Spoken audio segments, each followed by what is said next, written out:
since we saw X Miles on the screen for Fila.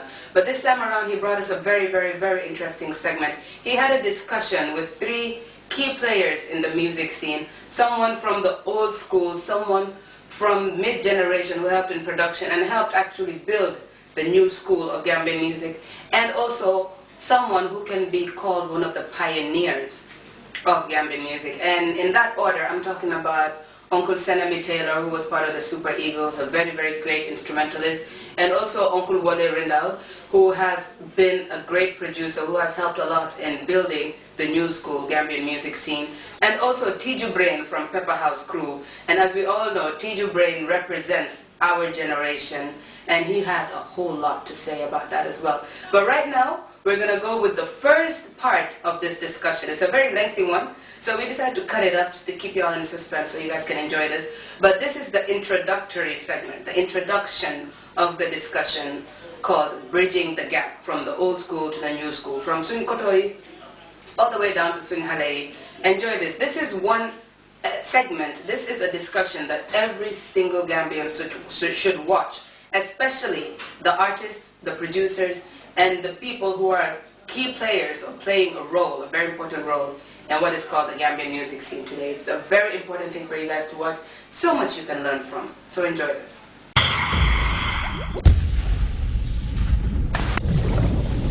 Yeah, welcome to Bridging the Gap, right here on Fila. I have the legendary, of course, no pun intended, Mr. Senemi Taylor of Super Eagles and Ifambondi fame, being around the world, being around Africa. He's right here in the discussion with us. And I have Wale Rindal, a sound engineer, a musician, a technician, you name it, he's right here. And then, of course, we have Tiju Brains, music industry executive with Musical Records. So basically what we're looking at is 3 generations of Gambian music. We have from the 60s to the 70s to the 80s. We have, of course, I named them, Senemi, and then we have Wale from the 80s to the 90s, present, and we have Tiju Brains from the 90s to 2000s. Yo, so basically 3 different generations, but what we want to do is talk about these different generations and how each generation has affected the other, you know, basically starting from the 60s. And Uncle Senemi, welcome to the show. This is the first of a series of discussions. Thank you. Thank you for welcoming me. So when we talk about Super Eagles, Ifang Bondi, that's from the 60s and 70s, right? Yeah, and the 80s. The 80s. Yeah, of course, to the early 90s. Wow. Before we have Sotokoto, which is a copy of the Ifang Bondi. Ñu ñëw ci Super Eagles, naka ngeen def ba ñu xam leen Sénégal, ñu xam leen Ghana, Sierra Leone, ñu xam leen Europe? How did that happen? Actually, through the arrangements of Usunjai Senior, mooy woon suñ secretary, Right. Right, not the producer, why mooy woon suñ secretary, moo doon arrange things, and he had some connections with some Senegalese friends.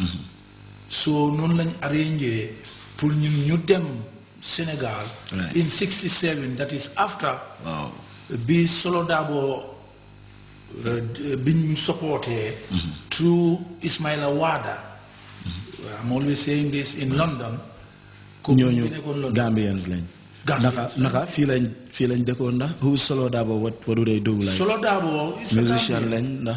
No, it's a business entrepreneur. Oh, okay. Man comme ni ma ko dee déggee dañ dee ne fii la yëf yi nekkoon. So if everything was happening out here, then why did you guys have to go to Dakar to record? No, it was not happening here. Wow. Radio Gambia was the only source of recording.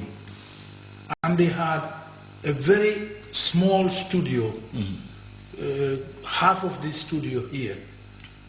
And then that's where we recorded, myself and Marisamuel Njai, and Sir, and of course the dad of Churchill, Abdel Kabir, Churchill Ngom, sweet voice.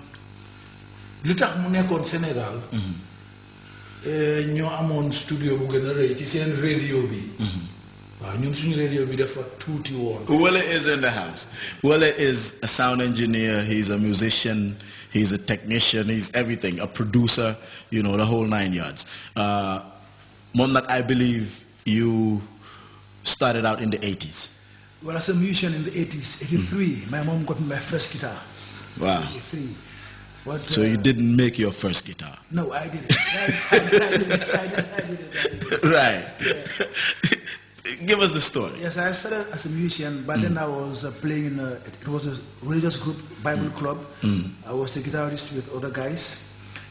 Then, and when you had the guitar, you had to teach yourself, or? I taught myself. Everything I did sound-wise, I taught myself. Wow. Obviously, I taught myself. Impressive. I was playing with the religious group. Then after I said, no, guitar wasn't interesting, let me try the bass. So I fabricated a bass, you know, local bass, made it myself. When I started practicing.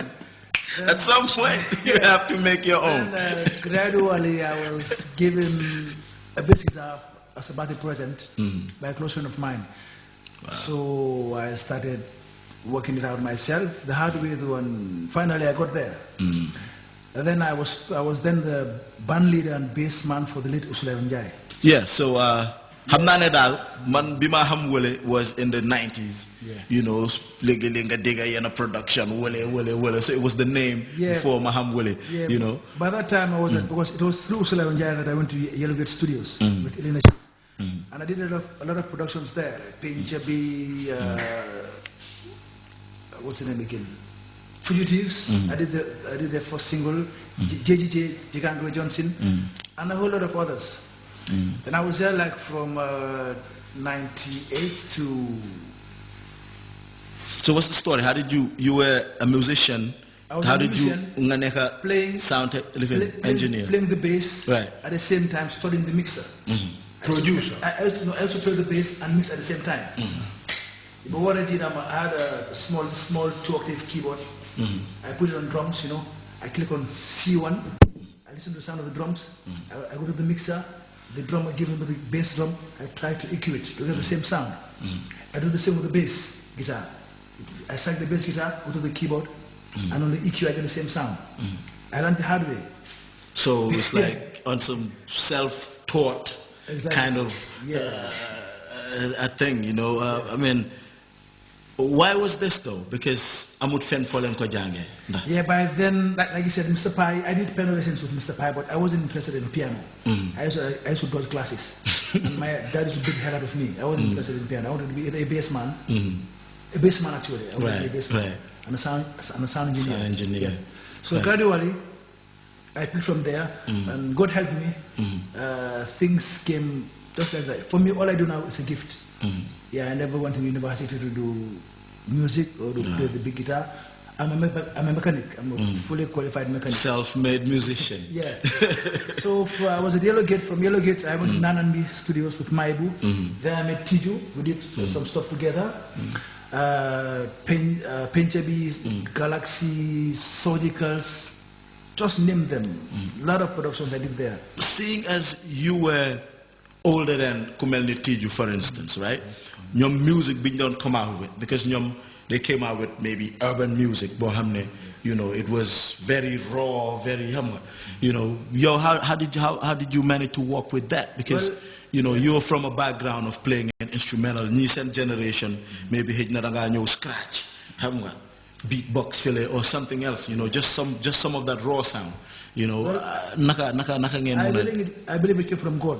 I got inspired. Because for me, there's something in me. Once you flow or you sing, automatically, I know what to do for you. That was how it was with them, because they were doing some rap stuff, and I was sequencing with the keyboard. I sequenced on the keyboard. I started doing live recording 1999. But at that time, most of my productions were like sequenced on the keyboard. Okay. Yeah. Then from, I think 2001, I went to Alliance Francaise, and because there was a group called Batin, they were doing a Mbala album. And there was this Belgian engineer, he couldn't understand, you know, he didn't know how things work. So I did something with Batin and Nanan, so they came for me. So I went just for a week to do something, and they said, you would never leave us. Wow. So since then I've been there. And there too I've done a lot of mostly live recordings. Transcending from your generation to the 90s generation. People like Tiju, I call them leaders of the new school. You know, Tiju was part of the Pepper